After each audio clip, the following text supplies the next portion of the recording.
ನಮ್ಮ ಚಳ್ಳಕೆರೆ ನ್ಯೂಸ್ಗೆ ಸ್ವಾಗತ. ನಾನು ಜಯಶ್ರೀ. ಇಂದಿನ ಪ್ರಮುಖ ಸುದ್ದಿಗಳು.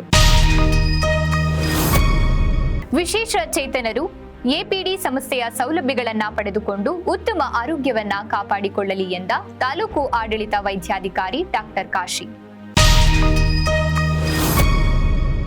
3 ತಿಂಗಳಿಗೆ ಕಿತ್ತು ಹೋದ ಡಾಂಬರ್ ರಸ್ತೆ. ದೇವಸ್ಥಾನಗಳು ಮನುಷ್ಯನಿಗೆ ಶಾಂತಿ ನೆಮ್ಮದಿ ನೀಡುವ ಸ್ಥಳವಾಗಬೇಕು ಎಂದ ಮಾಜಿ ಶಾಸಕ ಎಸ್ ತಿಪ್ಪೇಸ್ವಾಮಿ.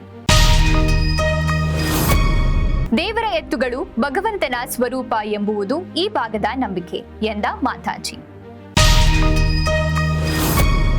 ಅಕ್ಷರ ಅಭ್ಯಾಸದಲ್ಲಿ ತೊಡಗಿದ ಒಂಗಿರಣ ಶಿಕ್ಷಣ ಸಂಸ್ಥೆಯ ಶಾಲಾ ಮಕ್ಕಳು. ಊರು ಕಟ್ಟಿ ಕಲ್ಯಾಣಿ ನಿರ್ಮಿಸಿದ ಏಕೈಕ ವ್ಯಕ್ತಿ ಕೆಂಪೇಗೌಡ ಎಂದ ಶಾಸಕ ಟಿ ರಘುಮೂರ್ತಿ. 3 ವರ್ಷದಲ್ಲಿ ಅತ್ಯುತ್ತಮ ಸಾಧನೆ. ಎಸ್ಎಸ್ಎಲ್ಸಿ ಫಲಿತಾಂಶದಲ್ಲಿ ತಾಲೂಕಿಗೆ ಪ್ರಥಮ ಸ್ಥಾನ ಪಡೆದ ಹೊಂಗಿರಣ ಇಂಟರ್ನ್ಯಾಷನಲ್ ಆಂಗ್ಲ ಮಾಧ್ಯಮ ಶಾಲೆ.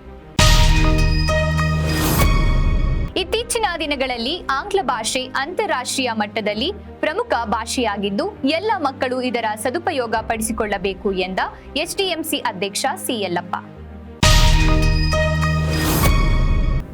ಯಾರಾದರೂ ದೈಹಿಕ ಮಾನಸಿಕ ತೊಂದರೆ ಮಾಡಿದರೆ ಕೂಡಲೇ ಪೊಲೀಸ್ ಸಹಾಯವಾಣಿಗೆ ಕರೆ ಮಾಡಿ ಎಂದ ಪಿಎಸ್ಐ ಎಂಕೆ ಬಸವರಾಜ್.